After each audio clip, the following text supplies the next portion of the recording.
Hey, it's Sack Marionette doing business as bargain counter argument, and I'm a middle-aged lady in a tiara hosting a live stream with sprints and a book haul. And I see Wyoming is here saying, "Barkity, everyone! Barkity, barkity, barkity! Bark, bark, bark, bark, bark!" How's it going? I sent out invitations for people to join me on camera. Nobody's here at the moment, but I think people were like doing stuff today, like in and out. So, hopefully somebody will show up uh to converse at some point. But for now, just me and whoever's in the comments. We know Wyoming's here and a couple other people. If you feel like speaking up, do. If you don't. Anita! Anita! Anita's here. She says, "Hey, Suck, how are you today?" I'm okay. Earlier, I was fighting off a headache, but it seems to be gone, crossing fingers. I was hoping I could do a slightly longer live stream today because Kat of Kat's Novel Adventures, who usually does a What's Up Wednesday afternoon stream on Wednesdays, is not doing that today because I think she's on a scrapbooking retreat or some kind of thing where she's not in a position to do her usual Wednesday afternoon sprints. So I am going to hopefully go a little longer to sort of help make up for that. I think my monitor's doing that thing where it changes the color on me. I don't know. Let's see. So yeah, I was fighting off a headache earlier, but I seem to be okay now. And like I said, going longer and so on. Anita says, "I am reading A Body at the Irish Book Club and Cocaine Blues." Yeah, I think you were working on Cocaine Blues last night during Blake's live stream. Cool. I have been reading the book of Luke. Because, yeah, I was so proud of myself for getting down to library checkouts 0. And then Thursday, so almost a week ago, I had to take my car into the shop and I dropped it off. It was there. This was there for like 36 hours. And my mom picked me up and she had to go to the library. So I went with her and I browsed the new releases and I checked out like 8 books that are new releases. I did a library haul video. I already finished The Heir of Whitestone, or maybe it's Whitstone, by Catherine Coulter. Pronunciation on those kinds of names can go either way. I finished that day before yesterday. It was kind of nutty. It was just, Catherine Coulter being historically nutty. And now I'm reading the book of Luke, which is actually more of a like drama, maybe a little bit of thriller or mystery thrown in. It's about a dude who was on a reality show, and now 12 years later, he's come back to that same reality show. It's like a competitive reality show because he needs money.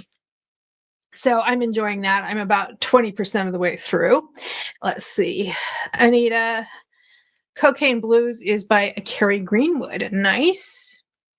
And Body at the Irish Book Club is by Lucy Connolly. Nice Irish name. And Wyoming says, "I've been reading his Royal Bride Replacement." That sounds like a Harlequin Presents. Is it? Is it his historical? Let us know. So, yeah, so let's see. Yesterday, I went to Book Barn in Niantic, which my happiest place on earth. I actually posted a slideshow short on YouTube under this channel name, Bargain Counter Argument. I posted that last night, so you can see a little slideshow of pictures that I took during that trip. I also kind of maybe lost my mind a little bit doing the book browsing and the bringing the books home. So I thought maybe between sprints I would be doing a little book haul. Danielle Dodson, L's Books 1223 says, "During the sprints, I will do a book review of Double Take by Lynette. Also reading The Hard Truth About Sunshine by Sawyer Bennett." Is that what that is? Nice. Yes, it's a Harlequin Presents. Is it a recent one? Is it a Dancing with the Stars cover, as Kristen would say? Anyway, so yeah, I actually did 10 minutes of yuck earlier. Like I said, I was working on a headache. So I took a quick shower, and when I went to take my shower, it was like the tub was really not very nice. So I cleaned the tub. So that was about 10 minutes of yuck. but I am still going to be doing the 10-minute sprint for people to do stuff they don't want to do for more than 10 minutes. And I will use that time to bring the books from yesterday. They're in the next room. I will bring them in here so that I can share them after the sprint is over. I might also wander outside and bring in the trash and the recycling bins because they only just picked up the recycling like half an hour or so ago. Stacy's here. Good afternoon, everyone. She says, Stacy, Stacy, Stacy. And Elle's book says Lynette Lesson, and yes. Okay, nice. And Wyoming says, LOL, it is a Dancing with the Stars cover. It's by Alyn Graham. She's been doing those Harlequin Presents for a long time. I wonder if I have that one. Is it recent? Because I found some of is it recent, like in the last couple of months? Because I went to a book sale earlier this month, a couple of weeks ago, where they had some of those Dancing with the Stars Harlequin Presents. So I might actually have that. Eason, says Danielle. I have a feeling that, yeah, sometimes it's harder than others to get that typing sorted out. Okay, so let's see, what time is it now? It's 6 minutes after. Let's see. I never know whether it's a lull in the conversation or if people are just ready for the 10 minutes of yuck. So let's see. I'll set up the banner and we can go until 17 minutes past. And do 10 minutes of yuck. Oops, not 27. Okay, we're going to go until 17 minutes past the hour. There we go. And that'll be the 10 minutes of yuck. And I will see you back then. Oh, gosh.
It's been 10 minutes.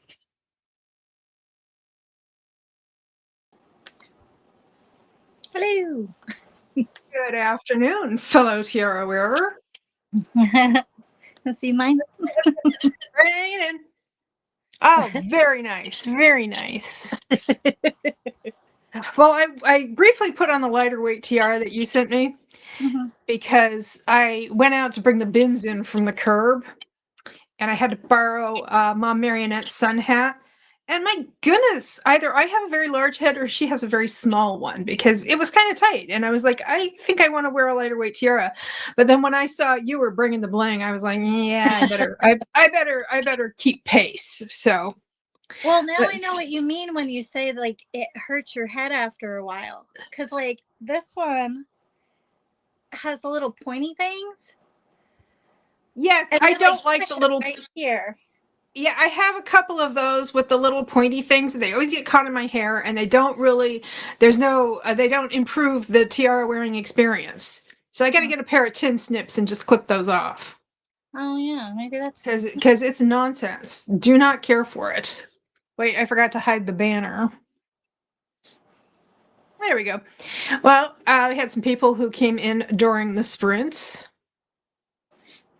including a Stormy who says, good afternoon, sitting out in the car so I can be more comfy than the chairs at Dad's foot doctor place. Of course, he got us here super early. Well, he is of that generation. So how are you this afternoon, Kristen? Better now that I'm hanging out with you guys.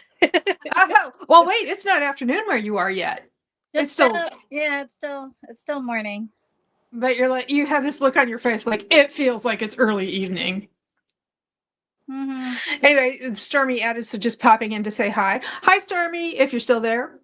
If not, then the hi from the past. I don't know. Good afternoon, says Emily, just joining in because I was putting groceries away. Ooh, nice.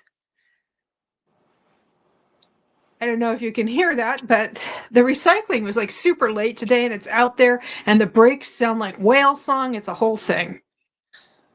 Ours, it's the mechanism to pick up the trash can and then the crash. Yeah. Hey, Stormy, says Wyoming. And I don't know who this chick is, but she had to close out because YouTube was lagging. I have a feeling it all worked out. Hey, Kristen, says Emily. And hey. Hey, Kristen, you look magnificent. Agreed. Very nice. Your hair's been looking pretty fly lately too, I've noticed. Yeah, I don't know why, because it's been dry out here and yucky. So I'll take it.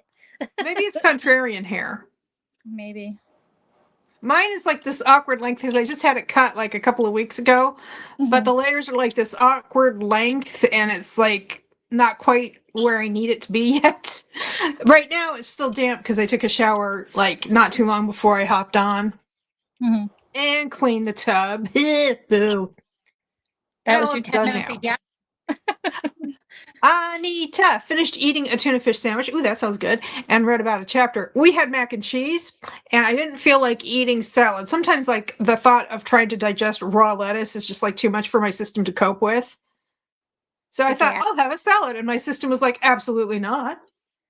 And so I got from Aldi, I had a bag of like, it was a combination of zucchini and yellow squash. It was like steam in the bag, frozen product.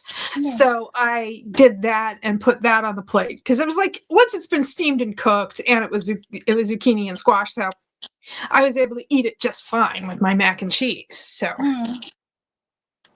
Anita says, hi, Kristen. It's nice to have you here now that school is out and little bro is in summer day camp or. Yep, he's going in a little bit. It's for 3 hours and it's a coding camp. So oh wow. Yeah, so he's talking with kids that speak his language, and this week he's learning coding on his favorite game. And then next week is his second favorite game. And then we're hoping that he'll get into stop motion and robotics after that. So wow. I hope they're paying him because they're exploiting his labor. Do you have to take him? On the days that my family's not available to do it. So like today, they're both off, so they're gonna bring them and go out to Okay, lunch. okay. Because I was going to say, I mean, I've been doing longer sprints lately. I don't know if you've noticed. So there'd probably be enough time depending on how far you have to drive. And Emily says, I can't do anything on my head, headbands, tiaras, etc. Too much pressure on my sensitive scalp. Well, I hope you don't get too cold in the winter. Or can you like do like maybe like a soft beanie for I the was gonna cold? say maybe like a soft, like stretchy beanie. Like stretchy knitted cap. Mm. She says, I need a paper crown, lol. That'll do. That'll do. I once had an inflatable crown that I got at Burger King. I was gonna say Burger King used to have the paper ones. Yeah. Well, I actually had an inflatable one. I had it for many years and then finally it gave out because it was like a cheap giveaway with a kids meal. So, Yep. they won't last forever.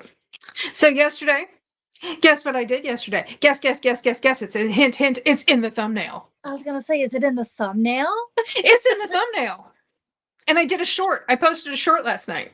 I loved it. Thank you. Yeah, I think I put in Discord that it was there. So yes. Well, did I ever send you a T-shirt or anything or a bumper sticker from Book Barn? Yes, I have the shirt.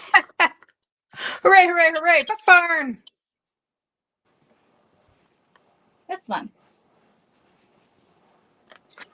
The cats. I didn't see the cats because they're at chapter 3. Book Barn has 3. Well, yeah. Book Barn has like the main Book Barn, which has many, many buildings, and then they have chapter 3, which I used to go to all the time because it was where the romances and the thrillers were. Mm-hmm. But they moved those to Book Barn downtown. So Book Barn chapter 3 is where the cat is, but they don't have books I'm interested in anymore. So I don't really go there very often. I didn't go this time. And so, yeah. And the goats, it was raining yesterday. So the goats were like, I didn't see them. They were hiding out or something. So, because they have goats as well. And Emily says, Book Barn, Book Barn, Book Barn. Book Barn is the best. So I lost my dang mind at Book Barn. I have 4 bags of books. Some are more full than others. Yes, some are more full than others. Yay! I think I got 22 mass market paperbacks and 27 trade paperbacks. Wow. Yeah. Did you bring in trade-ins to get Not credit? this time. Not this time. Usually when I take trade-ins, I take them to Penny's Bookshelf in Milford, which is kind of like in the opposite direction from where I live. They're both on the shore, but like kind of far apart by Connecticut standards. I mean, we're not that big. But I did not try to go to look at all the fun stuff you can do in a day. Yeah. I mean, I have gone to both Penny's in Milford and Book Barn in Niantic in the same day, but not yesterday. So I do tend to take them to Penny's because she will give me store credit for a quarter of the cover price. And Book Barn tends to give like 50 cents per book. Gotcha. Okay. So anyway, and they don't take categories. Although I will run into categories sometimes. And actually, in the Dollar Dollar books, y'all, they do have some Harlequin intrigue. I think somebody just took them without realizing that they were category or something. I don't know. So anyway, Wyoming said she is reading a Lynn Graham Harlequin Presents from 2025 with the Dancing with the Stars cover. And I thought maybe I had it because I picked some of those up at Colchester a couple of weeks ago. But I didn't. But still, we have His Highness's Hidden Heir by Danny Collins. And Princess for the Headlines, woohoo, by Heidi Rice. That one's pretty. It is. And I like this one. Because it looks like it could almost be a romantasy, except contemporary romantasy or something. It's called Queen's Winter Wedding Charade, or Charade if you're speaking French, by Heidi Rice. Ooh. They'll definitely win the dance competition. Yes. The Golden Mirror Ball, or the Silver Mirror Ball. Yeah. And then finally, also by Danny Collins, Husband for the Holidays. Ooh. which I may read tomorrow because tomorrow's the 25th of the month. So tomorrow is going to be Christmas in June. Mm-hmm. So I may read this. It's larger print, easy on the eyes. So Nice. it's not the only thing that's easy on the eyes. That was my subtle winking motion. So let's see.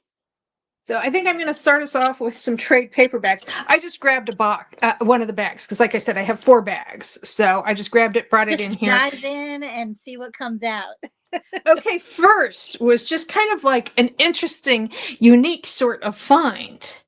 Now, I have seen this book at library sales and so on, and I wanted a copy. I've read it already. I wanted my own copy, but for some reason I never pulled the trigger, as they say, in a very violent metaphor.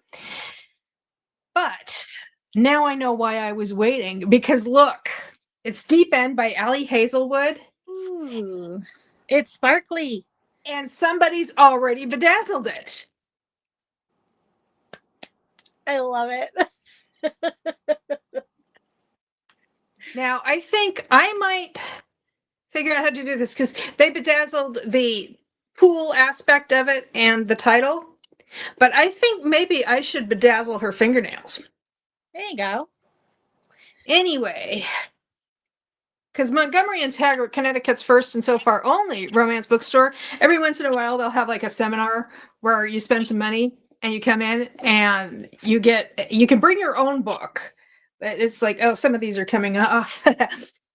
You bring your own book, but regardless of whether you bring your own book or not, you get a gift card. You get a gift certificate for 1 trade paperback as part of your fee, so that you can bring your own book if you'd rather, and just use the card then, or you can save it for some other time. You don't have to spend. And then they have somebody who brings all the stuff and shows you how to do it, and it's just like, I guess, like a 21st century quilting party. Very cool. But it's kind of expensive, and I wasn't sure I wanted to do it. And now I just have the finished product with no extra effort on my part required. Okay, so I found that. And let's see. Okay, I found these that are self-published. They are available on Kindle Unlimited. I mean, I looked them up in the store because I wanted to make sure that, they were my kind of deal. And they are available on Kindle Unlimited, but I prefer reading books when I can. So I have these. Ooh, they're all by the same writer, Nicole Vidal. And we have One Unforgettable Favor. These are, let's see, find my glasses. This is from a series called Morgan Brothers. And she writes interconnected standalones, and she's like, don't worry, none of these books are going to have a cliffhanger or anything like that. You can read them completely as standalones in any order. You don't have to worry about it. So here we go. Are you ready for this summary? Oh, and it wraps around so you can see the city. Yes. At one time, the bustle of the big city was enthralling to Cassius Morgan. Now his days are more of the same. Work, gym, repeat. Dating? Please. There isn't a woman in this metropolis for him. While traveling for work, one unexpected kiss sets his soul on fire. Or maybe he went to the gym too quickly after eating and it's like just heartburn. Could be. Her brother may be Hollywood royalty, but she's just an ordinary woman working at an unfulfilling job. One spontaneous kiss and she can't get him out of her mind. I just can't get you out of my head. Like, what happened? Did they like trip and just like how? A spontaneous. She slipped on a banana peel and fell on his lips. Yep. She will likely never see him again. Ooh. But the heat impossible to ignore. Until he reaches out for a date while he is in town. Oh, you want to be my occasional thing? So anyway, one forgettable favor. Do me a favor, bring it in for a smooch. Okay. Then we have a series called the York Beach series. And we have My Once in a Lifetime. That's pretty. And there you have some more of York Beach on the back cover. Mm. And Nora and I have been friends with benefits, for more than 2 years. Now she needs my professional services. A notorious crime family is after her for doing her job well. I will stop at nothing to keep her safe, even if it means we can't be together anymore. Can I protect her heart? Can I protect mine? I don't deserve happiness again. I failed once. I won't fail again. The York Beach series are standalone romances with interconnecting characters. Each novel completely stands alone, no cliffhangers, and can be read in any order, but you'll enjoy reading them in order, so, like I said. And it looks like the background here, this image in the background of these photoshopped people.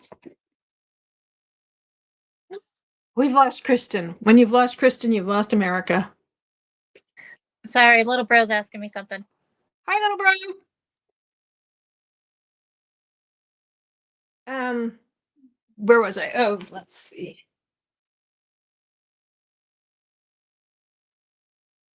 Okay, so how's everybody doing? Did everybody enjoy their 10 minutes of yuck? Oh my goodness.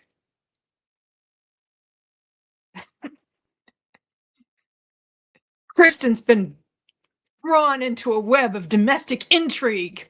Okay, so this is my once in a lifetime. Nora and I, okay, this is the Friends with Benefits one. Okay, so it looks like they use the same background image on each book. Are you back? Yeah, sorry. He needed his login for camp, and I didn't know where it was. I thought it was in his pocket. That's in the hamper, but it wasn't. It was in my pocketbook. Sorry. But he's like, I checked there already. For once, I remembered to check there. And you're like, I don't believe you. And he's like, no, I did. He just looked at me like, why do you have a crown on your head? Also, I need my login. And then you were like, oh, it was in my purse the whole time. Sorry about that. I must say, you look awesome in profile. Oh, we have another person here. Are you ready to be on screen now? Who is it? It's Tara.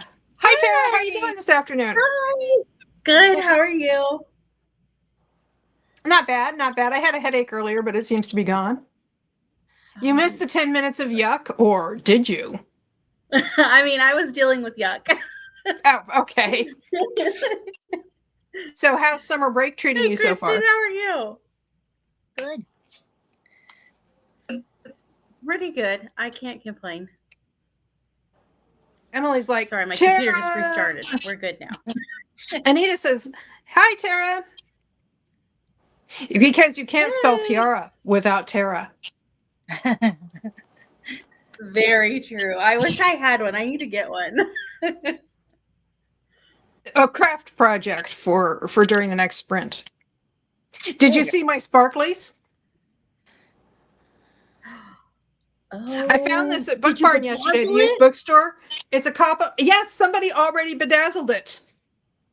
That is so cool. I've been wanting to do that, and I'm like, I don't know if I could do that. I've kind of been interested in doing it, except now I don't have to because I found it.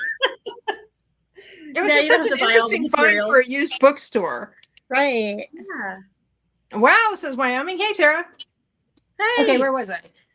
Okay, so, all right. Only with him. What does it look like he died? Well, that's just poor photoshopping. Or maybe they both died like the end of Grease. Okay. Kelly Cavallero has realized her dreams as a couture fashion designer. Well, mostly. She has an elegant storefront, amazing friends and family. The only thing missing, someone to share it with. I want a guy who can wear one of my little frocks. Ooh. Ellis Barnett's movies make millions of dollars at the box office. His gorgeous face graces magazine covers and billboards around the world. The tabloids believe he is a celebrity playboy, but that is far from the truth. He is looking for a partner who doesn't care about his celebrity status. Is that even possible? I want to share my boutique clothing with you. I want to be loved for myself, not how I look in boutique clothing. Okay, here's another couple. Kiss you like you're mine. Ooh. And they're not even kissing. They're not. Right? It's more like touch my shirt Yeah, like you're background mine noise. or something, you know? Like Whatever. we're at prom. Well, she's not fancy enough for prom. She's got like some kind of Baby Spice hairstyle going on. Maybe it is Baby Spice. What do you want to bet the two people who posed for this picture have never been in the same time zone together? Okay. You just got photoshopped from different time Or zones. know that they were on a cover. We'll meet at the wrap party. Peter. A mysterious woman in a mask and a spectacular night together. The next morning, she's gone, leaving only a note signed M. Ooh, mystery, okay. Pop-Tarts in the pantry, toaster in the oven. M. Instant coffee, maybe. Gone for a run. I'll be back in 15 minutes. Don't be here. M. I look for her everywhere I go. Take a hint, dude. So far, I've failed in finding her. He just went down to the corner store, looked around, and said, yeah, I looked for her. Then he went home. Perhaps I need to move on and try finding a real relationship without my rules.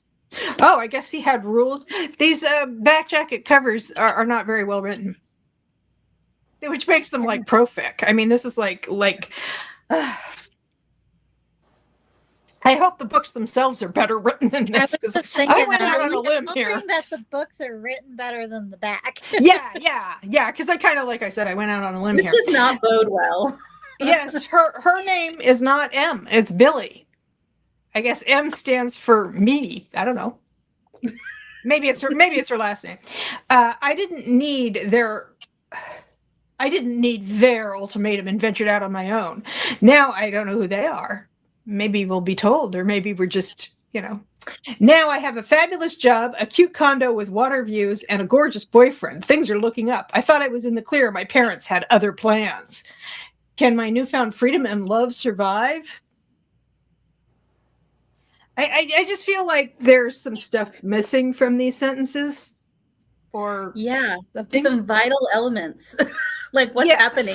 Yes. But again, I've read pro-fic, like, traditionally published stuff with very poor, I was struggling through the back jacket copy for, was it Trope Sick or something else when I did my last library book haul.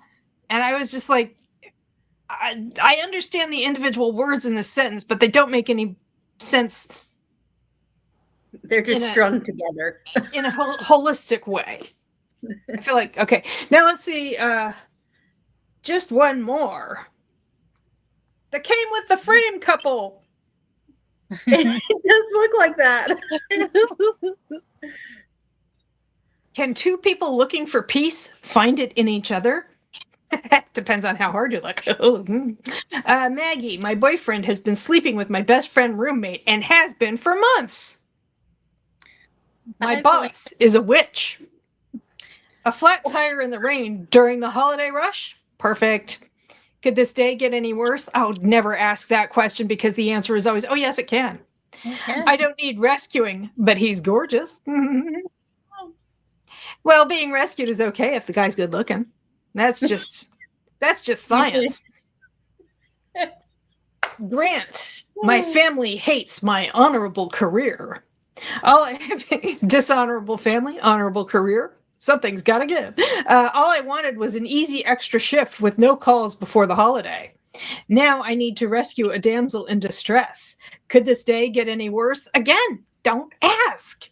Right? She doesn't need help after all, but she's beautiful. Well, at least they're both pretty. Yes, and they'll go on to have a very pretty, bland life together, one hopes. Okay, 2 more books from this bag. Hey, Tara, are you going to be with us for very long? I should be, yeah. Okay, because I started with this bag of trade paperbacks. I picked up a fair number of historical romance mass markets. So, but if you're going to be here I can do a few before the next sprint. because I've been Okay. doing longer spreads. So I don't want you to miss them because you are the expert. The spooky Don't know about library is that. here. Hey, Sock, she says, popping in to smooch the like button and to say hello. Hello, hello, hello. Oh. We have somebody who's lost in the library, and we have a spooky library. Perfect. I'll read that book. Okay, this is from the Honey Mountain series, which I hope it's a standalone. It's pretty, though. Always Mine by Laura Pavlov. Oh, I have that one. Have you read it? I have not. I need to. Do I bought it wanna? that had pretty pages. Yes, exactly. That's why. They're just pretty. I like those clouds. They make me think of The Simpsons. Okay. The Simpsons. Okay. So I saw that and grabbed it. And then we have The Stopover from the Miles High Club series by T.L. Swan. I have read that one. Was It's it any pretty good? It's Okay. pretty good. I It's think the I've seen first these one, with right? other covers, but I like. Yes, they have male covers, I think. I This think is like that's the first they. one, and I think guess the these are first and third. reissues. They're pretty. Oh, and it's got sprayed edges. Awesome. Yeah. I think the first and third one I think I like the most. And I read there's 4 in the series. I read the first 3 and then I stopped on the 4th one and I was like, I don't know. Well, I this need is to go showing back. 5, but maybe those are just other books by T.L. It Swan. could be. Or it could be there's another one and I didn't know. Well, the titles they have on the back are The Stopover, which is this one, The Takeover, The Casanova, The Do-Over, and Miles Ever After. Okay. So yeah, that makes sense. So it's actually the first 2 I liked. And then the third one was eh.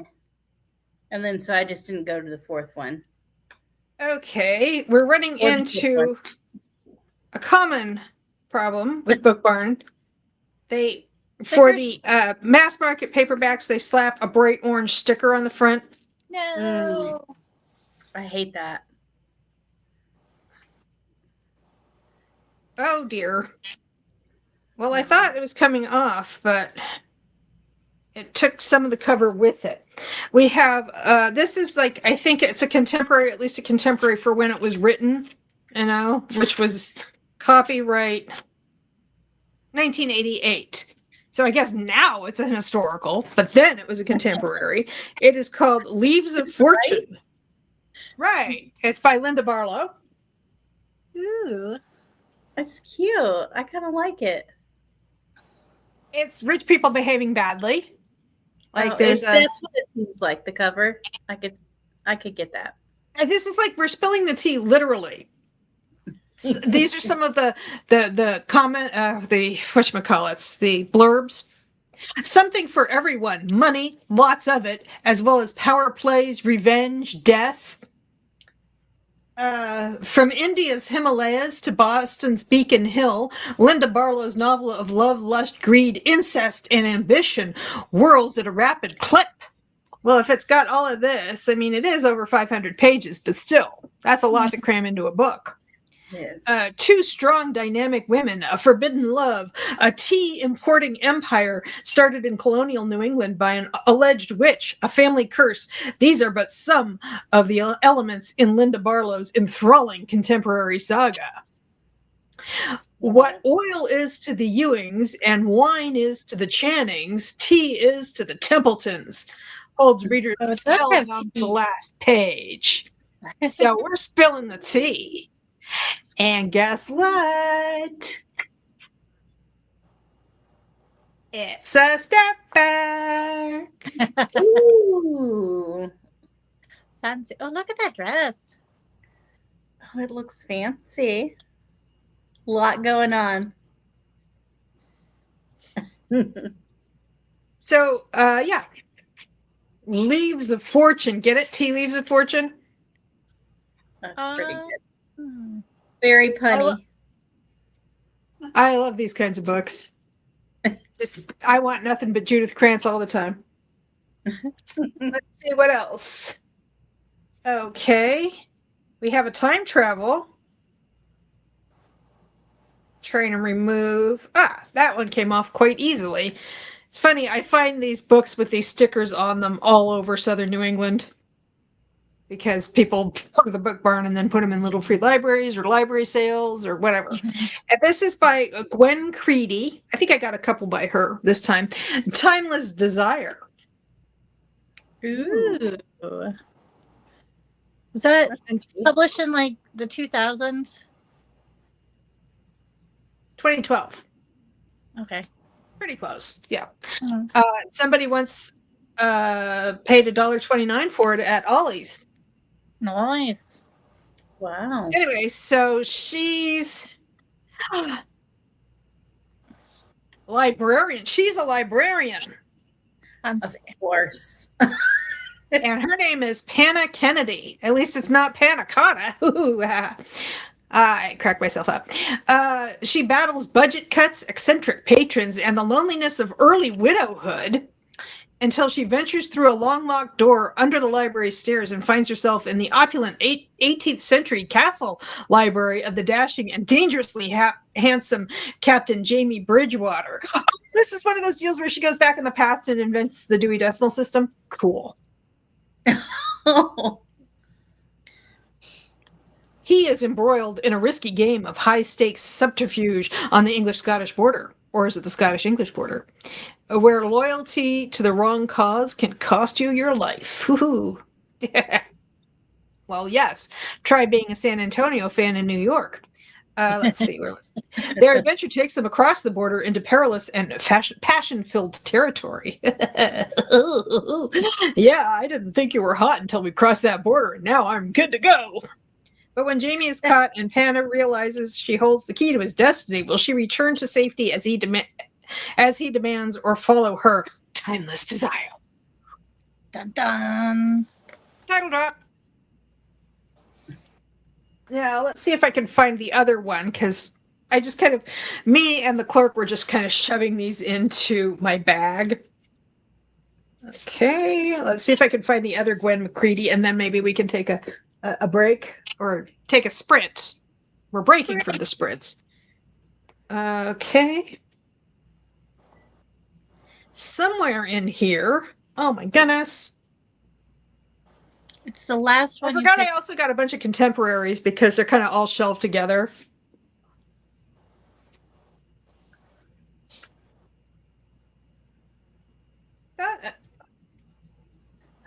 You guys.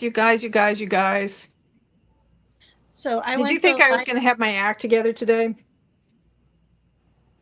Because I don't. Okay, I guess. Does anybody? Okay, I guess I didn't have another one by Gwen Creedy, but it is time travel. It's just by somebody else. Okay. Oh no, I guess this is time travel, but it's also from the sub-series An Angel's Touch from Love Spell in the 90s, when angels were so, big. Mm-hmm. It was like Touched by an Angel back then. Remember that show? Yeah. Well, Touched by an Angel was actually kind of a lagging indicator when it comes to like angel and media. Hmm. Well, we've got this big orange sticker like right on their faces. Why? Why would you do that? At least the put trouble with angels. Tired of her nagging relatives, Maze Fredrickson asked for the impossible, to be 1,000 miles and 100 years away from them. Then a heavenly being granted her wish, and she awoke in Frontier, Montana. Mm-hmm. Saved from the wilderness by a handsome widower, Maeve lost her heart to her rescuer and her temper over the antics of his 3 less than angelic children. Into the basement with you! You've heard of the wicked stepmother? I'm she. Worse yet, her spirited guardian kept prodding her to fight for Seth Caldwell's love. Bedeviled by an angel, befuddled by kids, and bedazzled by a rancher, Maeve could only pray for the strength to claim a love that was made in paradise. You have this look on your face, Tara, like, what the heck?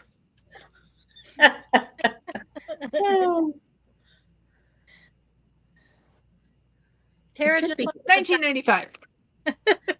Okay, that tracks. Yes, it does. It does. Okay, so are we ready for a lengthy sprint? Sure. Sure. We have some more whatchamacallums. I picked up a lot of Harlequin historicals because it's just like now that they're phasing it out, I'm like, I must buy the vintage ones because that proves That'll show something. them.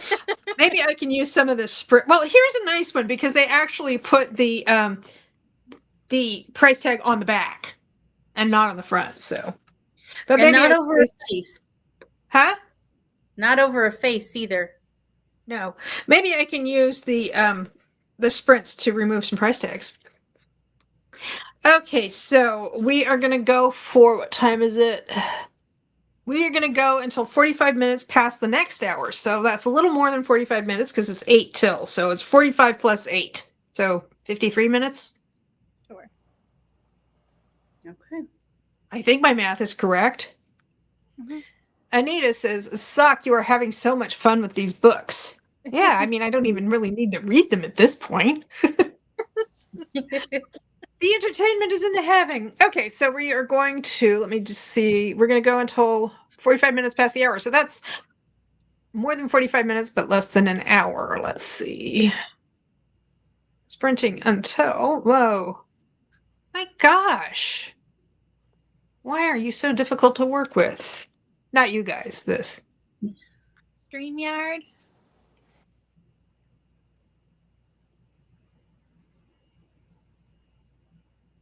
Show? Yay, There I There you did it, I go. did it, I did it. Okay, there's more books to come after this lengthy sprint. Exciting.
is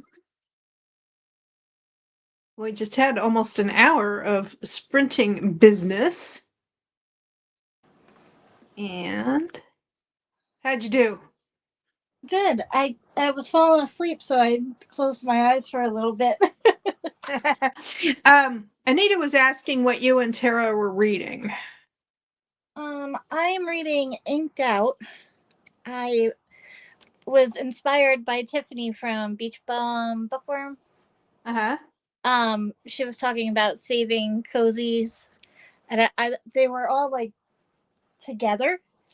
So this was $1 for like 4 cozy mysteries. So I was like, I have to save them. Where were you? At the library doing I went in for the Friends of Library little store that they have. Oh, nice. Yeah.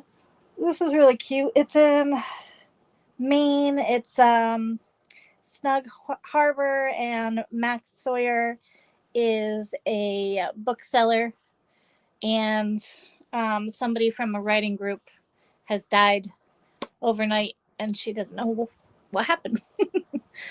Anita says, I love that book. It's on my TBR. Oh, well, I should be getting done with it either today or tomorrow. And Tara had to step away for a bit. Hopefully she'll be back. And she wrote in the comments, I am reading You Were Made to Be Mine by Julianne Long. Nice. And Anita adds she said that Inked, she loved that book. It's on my TBR. She said she read about 2 chapters. I don't know if she meant of that book or if that's what she did during the sprint. Probably during the sprint. Okay. And so I read another probably 10% or so of the Book of Luke by a Lovell Holder. It's like a total like reality show madness fiction kind of thing. She says that's what she clarifies. That's what I did during the sprint. Okay. So what we have here is this guy was on a reality show and he went back a few times and he ended up marrying another contestant.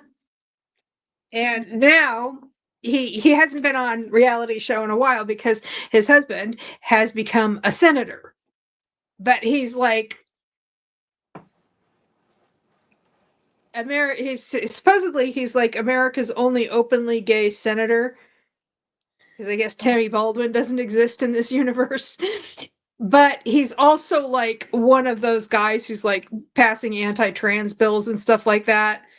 And he's other than being the only openly gay senator, he's like a Republican.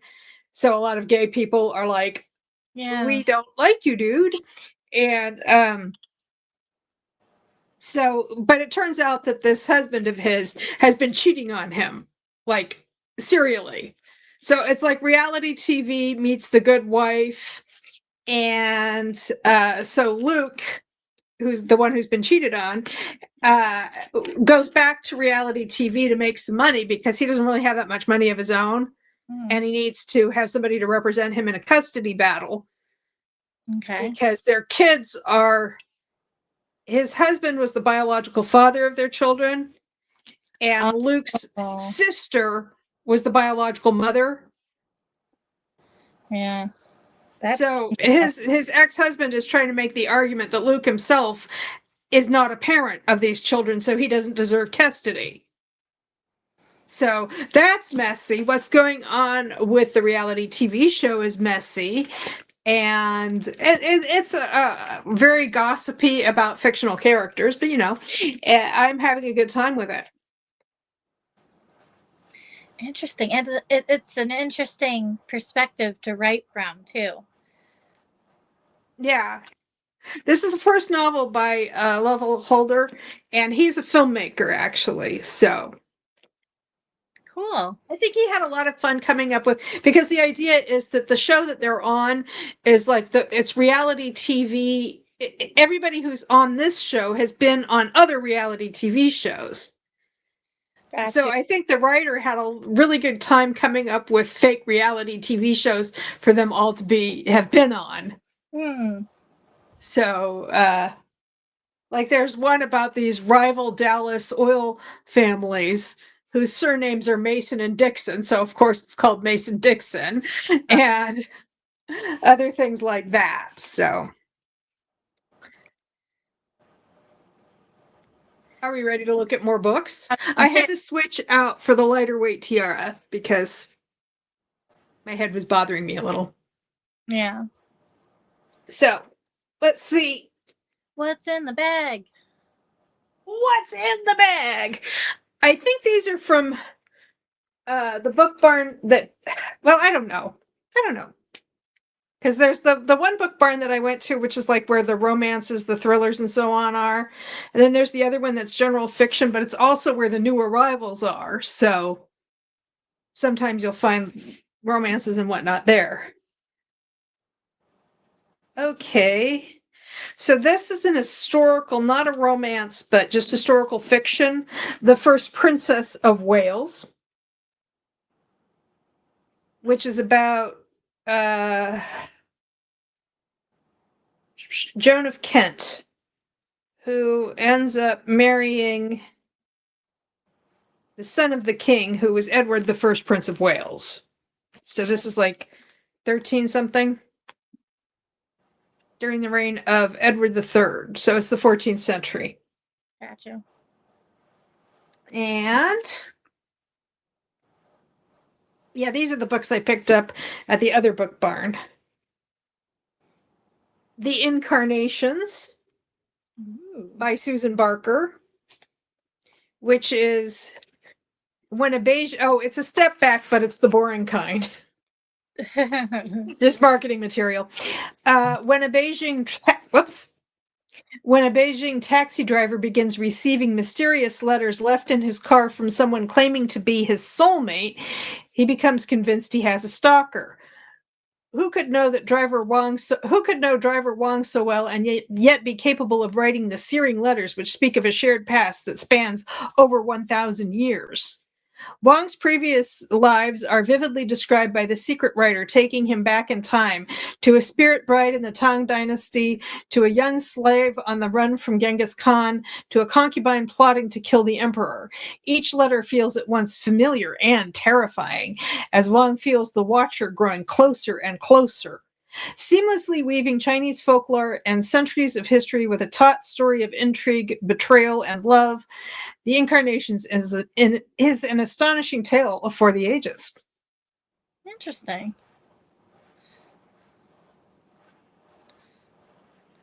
And it was a notable book from the New York Times Book Review. Very interesting. That does sound fun. Joyce Carol Oates, What I Lived For. I like Joyce Carol Oates. She's like my favorite living writer, her and Stephen King. It's about Jerome Corky Corcoran, a money-juggling wheeler-dealer, rising politico, popular man's man, and successful womanizer. It is a Memorial Day weekend, and we are about to live with him, breathe with him, and sweat with him in a nonstop marathon of mounting desperation as he tries to keep his financial empire from unraveling, his love life from shredding, and his rebellious daughter from destroying both herself and him. Joyce Carol Oates. This is from 1994. And it is almost 600 pages long, because that's how Joyce Carol Oates frequently rolls. Sometimes she writes shorter work, but yeah. Let's see. This is also a chonker. Oh, I see what this is. This was not with the romances. This was with the new arrivals. It's The Charlie Method by L. Kennedy. I have to pick them up, or at least the first one, and just see what I think. Well, I already have the first one. I think it's The Graham Effect. Was that the first one? I think so. I also have most of Off Campus. Okay. Yeah, Graham Effect, Dixon Rule, Charlie Method for, what is this? Campus Diaries is what this series is called. Because we only have 2 books left of our buddy read. I know. Hopefully the next one is better than that last one. What a dog. Yeah, that was rough. Okay, here's a King Arthur's Court Camelot retelling. Half Sick of Shadows by Laura Sebastian. Cool. That is a line from The Lady of Shalott by Tennyson. And so this is about Elaine, the Lady of Shalott. It's told from her perspective. Everyone knows the legend of Arthur destined to be a king, of the beautiful Guinevere who will betray him with his most loyal knight, Lancelot, of the bitter sorceress, Morgana, who will turn against them all. But Elaine alone carries the burden of knowing what is to come, for Elaine of Shalott is cursed to see the future. So anyway, Got a lot of time travel books so far. this isn't time travel. Oh, it's not. Okay. No, she just knows the future because she just does. Okay. So anyway, when their future comes to claim them, Elaine, Guinevere, Lancelot, and Morgana accompany Arthur to take his throne in stifling Camelot, where magic is outlawed, the rules of society chain them, and enemies are everywhere. Yet the most dangerous threats may come from within their own circle. So anyway, it's nice and substantial. And it was Book of the Month at one point. Nice. They had like a whole row of just like a few bookcases that were nothing but Book of the Month.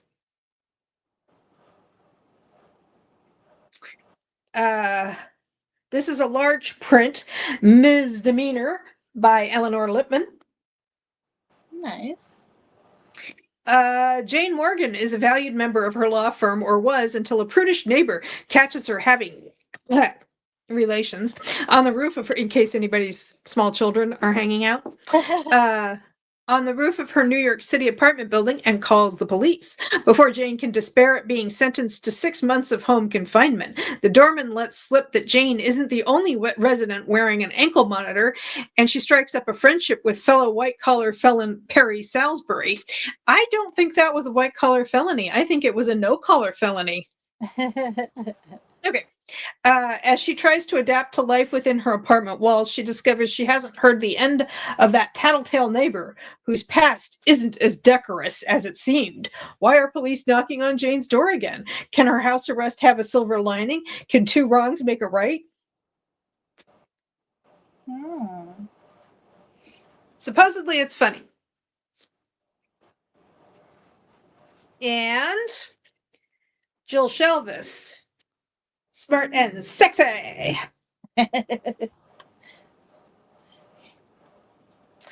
Noah Fisher has worked for months to make Sky High the most prestigious charter airline in California. He's long overdue for a break, something involving ski slopes, cold beers, and hot ski bunny babes. Not necessarily in that order. The itinerary doesn't include being hijacked by Bailey Sinclair, gorgeous widow of one of Sky High's wealthiest ex-clients. But here they are, and being crammed in a cockpit with the scared, stubborn, unbelievably sexy former model he's been fantasizing about invokes Superman tendencies that could get Noah in serious trouble. This is Jill Shelvis, so. I lost my crown. Bailey is desperate to find the stash of money hidden by her conniving, thieving late husband before the bad guys he owes find her. It's a long shot, but nothing compared to the gamble she's taking by being so close to Noah. Woohoo! Every minute in his company has Bailey thinking about doing crazy, reckless things like touching, grabbing, kissing, and oh wow, being kissed right back. What, does she only like kissing when there's no reciprocation? What kind of freaked out maniac is she? Suddenly, seat of your pants seems like the only way to fly, and maybe it's the altitude playing tricks, but this is one trip she never wants to end. Woohoo. Very steamy. What? Very steamy. Uh-huh. Stormy says, finally home. I think I need a nap. LOL. I always need a nap. It's just a given at this point. And Maury's here. She says, hello, everyone. Hi, Maury. We're doing a book haul, as you might have guessed from the thumbnail. Tara was kind of here earlier, and hopefully she'll be back at some point. I don't want to get into more historicals until after she gets back, because, you know, it's Tara, our fearless co-leader in the historical romances reading group. But I do have some mass market contemporaries I can talk about. Okay, let's see. Now I have 3 books of a 4-book series. Maury says, "Yay!" I have 3 books of a 4-book series because that's what they had. I'll pick up the 4th one somewhere along the line. And it's by Ronnie Laren. It is, I think this is the first book, The Ones Who Got Away. Ooh. And this is about a group. We've got I think 4 couples, one for each book. And they're some of them, I don't know if not all of them were involved in this incident. Not all of the 4 couples have at least one person who was involved in this incident. What happened was, I think it was 10 years earlier, they survived a school shooting. Oh, okay. Let me see if I can find the first one. It's been 12 years. It was 12. It's been 12 years since tragedy struck the senior class of Longacre High School. Only a few students survived that fateful night, a group the media dubbed the Ones Who Got Away. That's the title of this book. Liv Arias thought she'd never return to Longacre until a documentary brings her and the other survivors back home. Suddenly, her old flame, Finn Dorsey, is closer than ever, and their attraction is still white hot. When a searing kiss reignites their passion, Liv realizes this rough around the edges cop might be exactly what she needs. So that's the first book. Sounds like an interesting series, though. Yeah, and this one is Kincaid Breslin wasn't supposed to survive that fateful night when so many died, including her boyfriend, but she did. Ashton Isaacs was her best friend when disaster struck all those years ago, but he chose to run away as far as he could. Now fate has brought him back to town, and Ash doesn't know how to cope with his feelings for Kincaid and his grief over their lost friendship. So it sounds like everybody had their different way of dealing with what they went through. Yeah. And survivor guilt and negotiating all of that. Plus, and now, different clicks and then this one is The One You Fight For. Taryn Landry was there that awful night. She lost her younger sister. No one knows it was her fault. Since then, psychology professor Taryn has dedicated her life's work to preventing something like that from ever happening again. Falling in love was never part of the plan. Oh, this is interesting. Shaw Miller has spent more than a decade dealing with the fallout of his brother's horrific actions. Oh, wow. So his brother was the perp.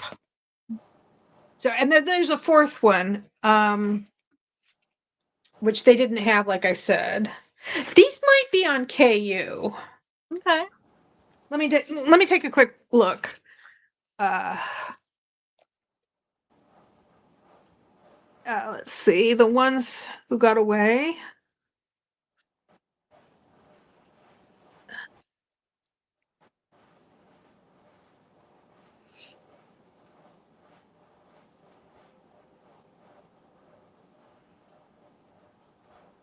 Let's see. Oh, only 2 of these are available on Kindle Unlimited. The first 2. Okay. The Ones Who Got Away and The One You Can't Forget. The One You Can't Forget is the one that I don't have. Those 2 are on Kindle Unlimited, and then the next 2 aren't. So if you wanted to dip into it, that's an option. Let's see. And The Enforcer by Helen K. Diamond. This is part of a series by her, and I read the first book.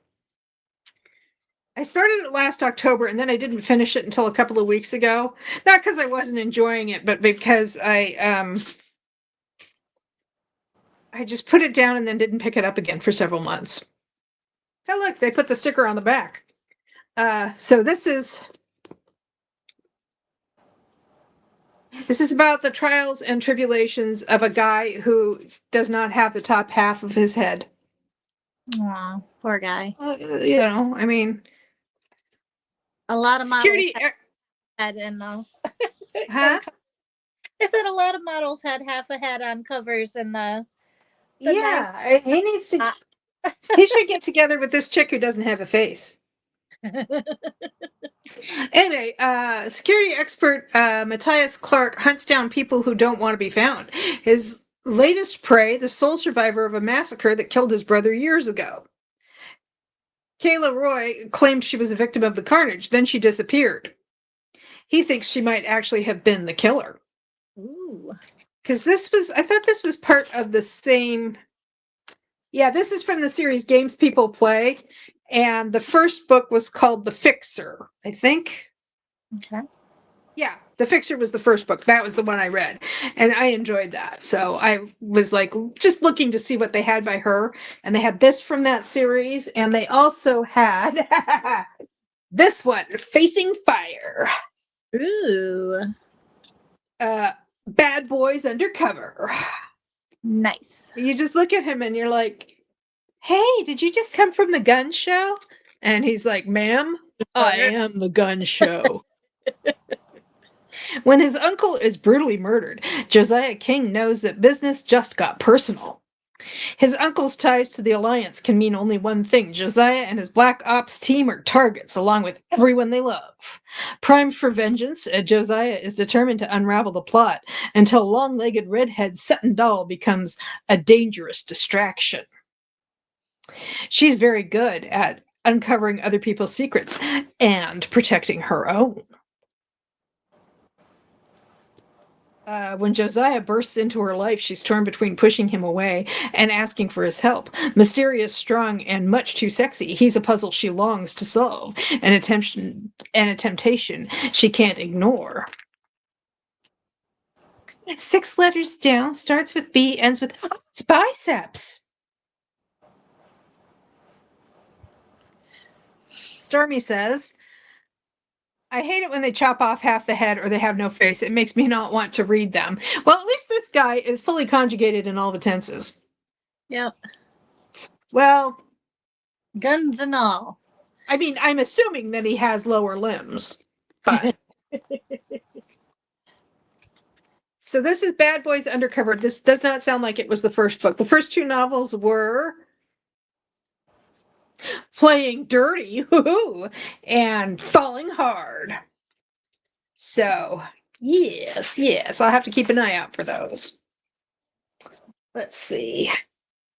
Oh, and one more contemporary mass market. Oh, it's satisfyingly floppy, you guys. Listen to that. Listen. It is Bad Influence, which is part of the Bad Bachelor series. And I guess it's not the first book. Let's see. He's the one who inspired it all. Annie Maxwell had her whole life figured out until her fiancé left her when his career took off. If that wasn't bad enough, every society blog posted pictures of him escorting a woman wearing her engagement ring. To help the women of New York avoid guys like her ex, Annie created the Bad Bachelors app. But try as she might, Annie just can't quite forget him. Joseph Preston's greatest mistake was leaving the love of his life when she needed him most. Now he just wants to make things right, and she won't have him. But when Annie is threatened by a malicious hacker, Joseph is the only one she can turn to. He'll have to prove that he's a changed man. But will their hard-won bond survive the revelation that Annie is the one behind Bad Bachelors? Annie, are you okay? Are you okay? What? Oh, no, just the Smooth Criminal song. Oh, okay. Anyway, so apparently I thought that this was, when I saw this in the store where it says he's the one who inspired it all, I thought this was the first one, but apparently not. But yeah, so I think those are all of the mass market contemporaries that I picked up. Nice. I still have a big pile of mass market historicals, but like I said, I'm going to wait to see if Tara can rejoin us at some point. And like I said, I want to go a little bit longer today than usual so that people who are missing cat sprints can have something to do. I hope she's having fun on her vacation. Yeah.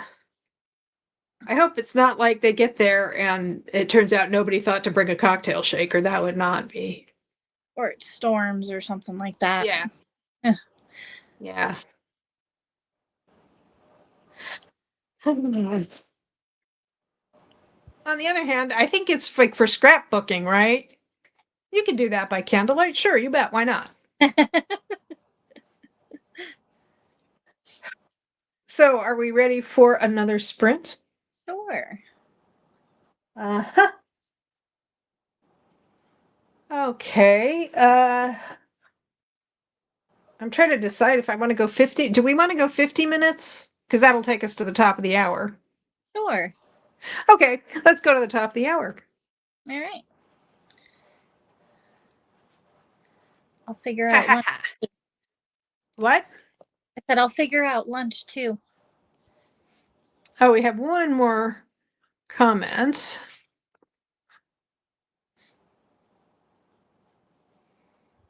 Maury says, I lost track of time, then my stomach informed me how late it was. You're not the only one who's getting lunch out there in the Pacific time zone. Banners, show. There we go. See you in about 50. Nice. Happy reading, happy crafting, happy napping, happy whatever, people.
Okay, it's the top of the hour, and we're back. And Tara has returned triumphantly Yes, I from have. her latest chauffeuring gig.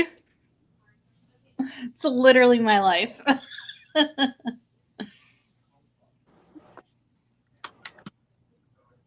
And about a half an hour ago, Sarah of Reading Category Romance said, "Hi, all." I don't know if she's still here, but hi, Sarah. Hey, Whether you're still Sarah. here now or watching it back later, or whatever, man. I got almost halfway through the book of luck, the book of Luke, and I'm DNFing. Oh, Really? It's not bad. It's just that I don't watch reality television, and I am just completely confused by like the gameplay and the alliances and so on. And I don't know if that's because it's confusingly written or if it's because I'm just not familiar with the conventions of reality TV. So I just was like, I can't figure out what's happening, so I'm gracefully bailing. It's not a bad book. It's just, I don't have the requisite background. yeah, fair. Yeah. So if you like reality TV show, it might well be a book for you, but I'm just confused. How'd you get along, Kristen? I had lunch and I think I got a chapter and a half done. Nice. What'd you have for lunch? What was it? What was it? Leftover shepherd's pie and the peach. That sounds good. I'm into it. I'm into it. Tara, did you get any reading done aside, during that time, or was it just driving around? I drove, but I listened to an audiobook for like halfway there because obviously I can't listen to it when I'm coming back because he's in the car. But I think I got quite a bit. I'm almost done with, oh my goodness, You Were Made to Be Mine by Julianne Long. That was also what you were listening to in the car? Yes, yeah. And Yeah. Maury says, "I went to get more water and looked out the window in time to see a young coyote trot through the field. He plopped and panted for a bit and then leaped over the fence with ease." So cool. Aww. Yeah, we've been getting a lot of wildlife coming down from the fires east of us, but also from all the construction. And everybody in the news is like, "Oh my God, why are they here?" I'm like, "Because you took their home." Right? Well, I thought my Wile E. Coyote stuffy was still here where I could reach him, but no, he wandered off You had to go get to Roadrunner. Maury's backyard. Yeah. I didn't know she served beer. Anita says, "Well, I finished about 2 chapters and I am going to say goodnight." Good night, Anita. I guess she's probably already gone, but thank you for joining us. Thank you for the sprint sock. And Kristen and Tara, stay safe, stay cool. I hope to see you all soon. Back at you. She's gone. She's long gone. He's gone. Long gone and out of sight. Maybe she'll watch it back later to catch the rest of the book haul, or maybe we'll just see her in some other sprint at some other time. And Maury said, "You Were Made to Be Mine" is what I am reading right now. Oh, yay. Is this part of a read along, or is this just like how it worked out? No, it's the Palace of the Rogues that okay. Crystal and I are doing. Yeah. Yeah. Book number 5. Nice. We're trucking. And Maury says, "Exactly, Kristen." About the coyotes, like you live in their house, not the other way around. Exactly. um I mostly just see squirrels and birds in my backyard. Well, I haven't seen the bunny for like 3 or 4 days in a row. I'd go down for breakfast it wasn't always the same time every day, but within an hour or so. And I'd see the same bunny in the backyard, sitting on the lawn, eating it and eating the lawn. And then I didn't see him this morning, but I was down a little bit later than usual. Or her. Maybe it's a girl bunny. I don't know. I don't know how you tell. You ask politely. I would think so. I misgendered one of the clerks at the bookstore yesterday. And I was like, "Oh, sorry." And she was like, "It's okay." But I usually try to be sensitive about that sort of thing, but I just didn't. Me too. Are you ready? Are you ready? I'm ready. Okay. Okay. Let's see what we have here.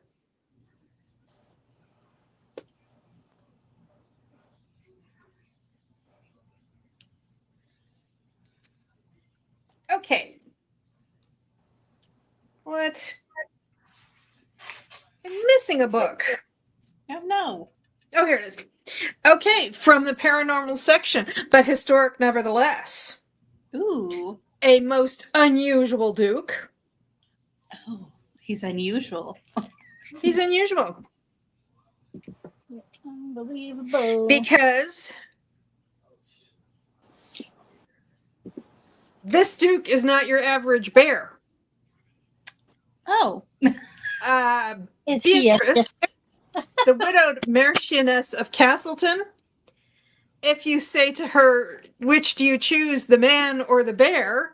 She goes, I'll take both. Thank you very much. It is part of a series by Susanna Allen, and it's Regency shifting. Interesting. Very cool. Grace Burrows says sparkling wit and scrumptious chemistry, not to mention fantastic biology. That was my addendum. And also Wolf and Duke's clothing. Ooh. So he never expected to find his mate at a tomb ball or for her to be human. Oh, That's I've usually never minimum done standard. paranormal historical. Right? Yes. Usually they have to be human. That's kind of like my bare minimum. But Yeah. I don't live in a shifterverse. Alfred Blakesley, Duke of Lowell, has long been an enigma. No one dares to give a man of his status the cut direct, but there's something not quite right about him. What would the society ladies say if they learned the truth, that the Duke of Lowell is a wolf shifter and the leader of a pack facing extinction if he doesn't find his true love? Oh my. So now he's on the hunt for a wife. Of course he is. And several alibis. Felicity Templeton has a goal of her own to remain unwed until her 25th birthday, when the terms of her father's will state she will inherit a veritable fortune. But all that changes when she meets. This is not the way they wrote it, it's the way I'm reading it, which is poorly. But that all changes when she meets Alfred, the dashing Duke, who's determined to have her for his very own.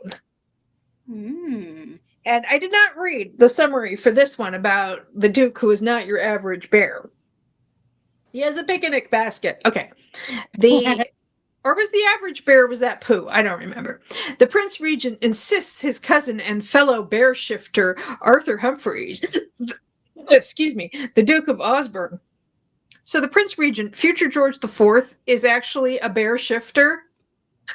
Impossible, and yet it would explain so much. So the Duke of Osborne take a mate to ensure the continuation of their species. After all, Arthur is an alpha, so he must set a good example. He's an alpha bear. You know how, like, the whole research about alpha wolves turned out to be completely bogus? There's no such thing as an alpha wolf. What? I didn't know that. That's interesting. Yeah. It turns out, like, the guy who did that research and originally published it back in the early 70s came back and said, no. They were, what's the phrase? They were generalizing observations made about wolves in captivity to wolf behavior in the wild. And it turns out that the stuff that they were observing only applied to wolves in captivity. So the whole thing about an alpha and so on, in the wild, an alpha wolf is just like dad, you know? Interesting. Okay. He's that, like, the pack enforcer or whatever. He's just like, you know, don't fall in the stream and die. And the cubs are like, okay. And that's the extent of it. So anyway, the more you know. But anyway, this has never been attributed to bears in any case. But they're shifters, so it's a little different. Bip, bip, bip, bip, bip. The Duke would very much prefer to continue his comfortable bachelor lifestyle, but the Prince Regent is not a bear to be poked. That's not what she said. Beatrice, the widowed Marchioness of Castleton, is in possession of a powerful secret. She knows all about shifters, her horrible late husband being one of them. At any moment, Beatrice could take advantage of her power over the prince and those like him. That is, unless her own life becomes entangled with them once again. Perhaps a marriage between the Duke of Osborne and Beatrice would resolve these troublesome issues. Far from ideal, but as long as they set clear boundaries, at least they won't fall in love. Right. So we have an alpha shifter bear, and I don't know. You know what? They seem good though. Like I was like paranormal, historical. I might want to try it. Susanna Allen. No. Let me know if this is a Buddy Reed situation. And Kristen's like, Buddy Reed would suck. Don't do it. It's too late for me. Run. Save yourself. We got 2 left. We're chugging through.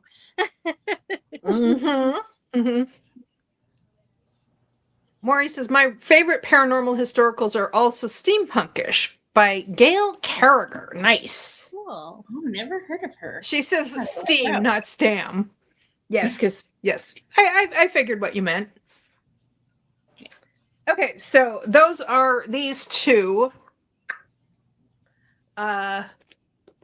books. Okay, let's see. Yes. I couldn't remember exactly the title I was looking for, so I grabbed one that seems similar. It's by Maya Banks, Never Love a Highlander. Ooh, yay, I love Maya Banks. And the reason was we read that book, Never Seduce a Scot. And I was kind of curious what would happen, like, with that castle that they completely, utterly laid waste to and stuff.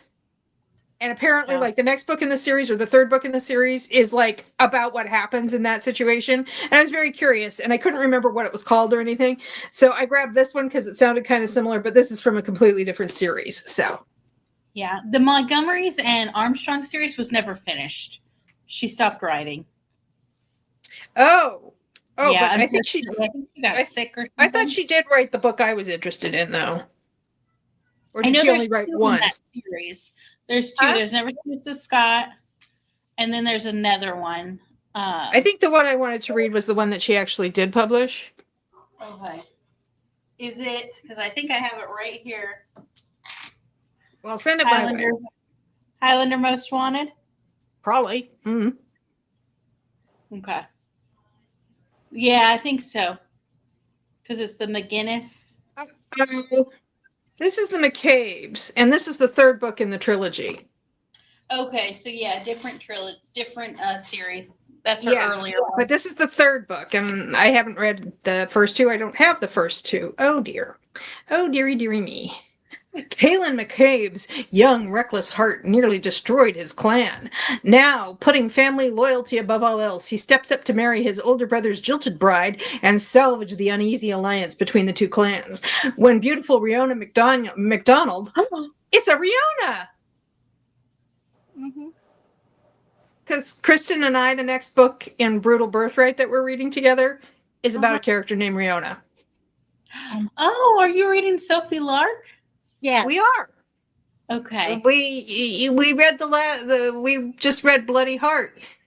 I read the first one with the strawberry. What is that one called? Brutal Prince. Brutal Prince. Yeah. We read Bloody Heart, the 4th book. It was not good. Bummer. They are too stupid to live. Is this? I have the 2nd one on my shelf. Is it worth to read the next one at least? The one where she's Kristen didn't like the next one. I did. Yeah, I was gonna say it's a Beauty and the Beast retelling. You can see where she took parts of the movie or the animated movie and put it into the book but made it Polish mafia. Interesting. He's like the Beast in that he's like very, very handsome. Oh. I've never seen the movie, so I don't know how it maps on exactly. I liked that one okay. Kristen, I don't think you cared for it as much as I did. No, I didn't like Nessa because she was so sheltered. Yeah. Oh, Yeah. okay. Well, she was like in this mafia family. She is like their one good thing.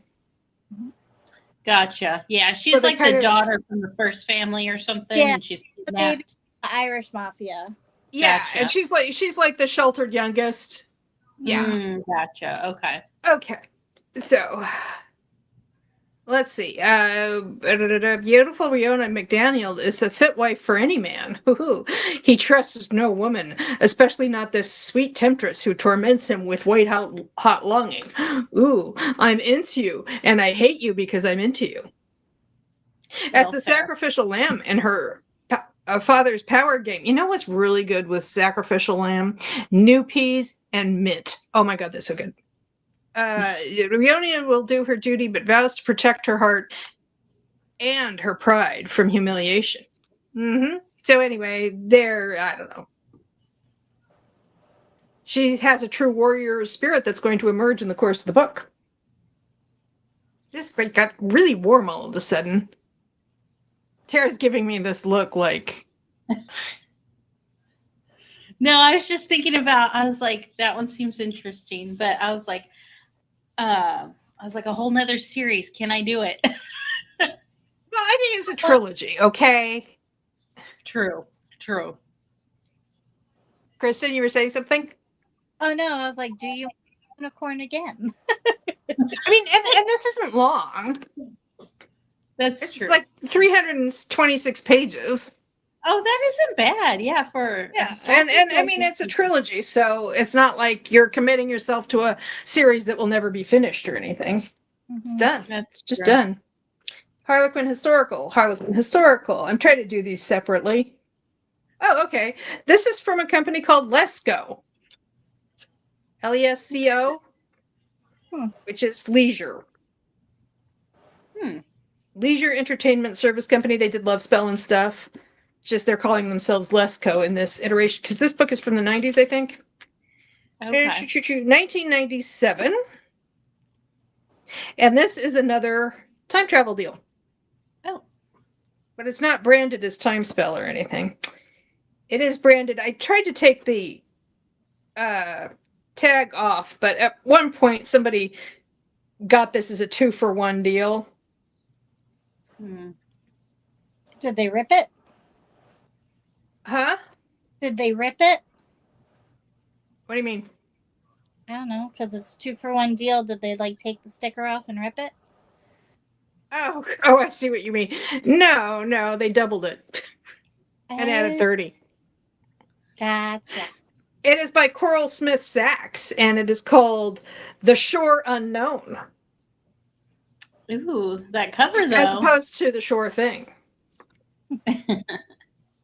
And a damsel from the past, Eleanor de Courtenay, hailed from a world of castles and conquests, sorcerers and spells. So she had no trouble accepting the notion that a magic charm could send her to another time and place where leather-skinned demons rode noisy beasts. Well, of course you're going to ride. Yeah, you don't want road rash. What she couldn't believe was that the devilishly handsome man she mistook for Satan's minion was really a knight in the present. Oh my gosh. Kristen just noped out of the whole thing. She's like, I'm still technically here. A knight in the present. Since the death of his wife, Drew Ingram had become a virtual recluse, showing interest in little besides his passion for motorcycles. Then, while riding his souped-up Harley through the California countryside, he chanced upon a striking beauty dressed like a resident of Camelot. And despite his misgivings, she awoke his lonely heart to a desire for the future. So, a medieval maiden and a modern motorhead. That's an interesting one. Motorhead? Lemmy Kilmeister's friend? What? I don't know. Eleanor and Drew were both trying to escape painful pasts that would haunt them forever unless they could share love. Timeless, tempestuous, and true. Ooh. The 3 T's. Yes, yes. The 3 T's and biscuits. Okay. So, let's see. That's a lengthy Harlequin historical. Let's see. Harlequin historical. Okay. Oh boy. Okay, I got the rest are all step backs or Harlequin historicals. Ooh. Where do you want to go first? Choose your own adventure. Definitely step backs. Step backs. Okay. Well, this actually is a step back I picked up at the Colchester Library sale I went to a couple of weeks ago. It's called The Pride of Lions. It's by Marcia Canham. Ooh, okay. It looks, is it Scottish? Yeah, I think so. They were torn between pride and passion. Of course they were. It was boastful wager. A bold flirtation meant to win a proposal from the most eligible officer in His Majesty's Royal Dragoons. How was the spoiled and pampered Catherine Augustin Ashbrook to know the handsome stranger with the brooding midnight eyes would see through her plot and make her the pawn in a dangerous game of his own? This is middle of the 18th century, 1745. Okay. United by a reckless game of chance. Oh, did they run away to Vegas? Nice. Alexander Cameron may have won the highborn English beauty in a duel. He won her in a duel. Oh my gosh. But not even the lure of long-forgotten desires could keep him from his meeting with destiny. He had no choice but to carry his reluctant bride off to the Highlands, to a world of ancient blood feuds and a brewing rebellion, a world where fiery passion and breathtaking courage would prove that even legendary warriors could lose their hearts. That one sounds good. I found it. It's behind these couch cushions right here. Next to 3/4 and a half a stick of gum. The reason I bring this up that I found last couple weeks ago is that yesterday I found The Blood of Roses, which is a direct sequel.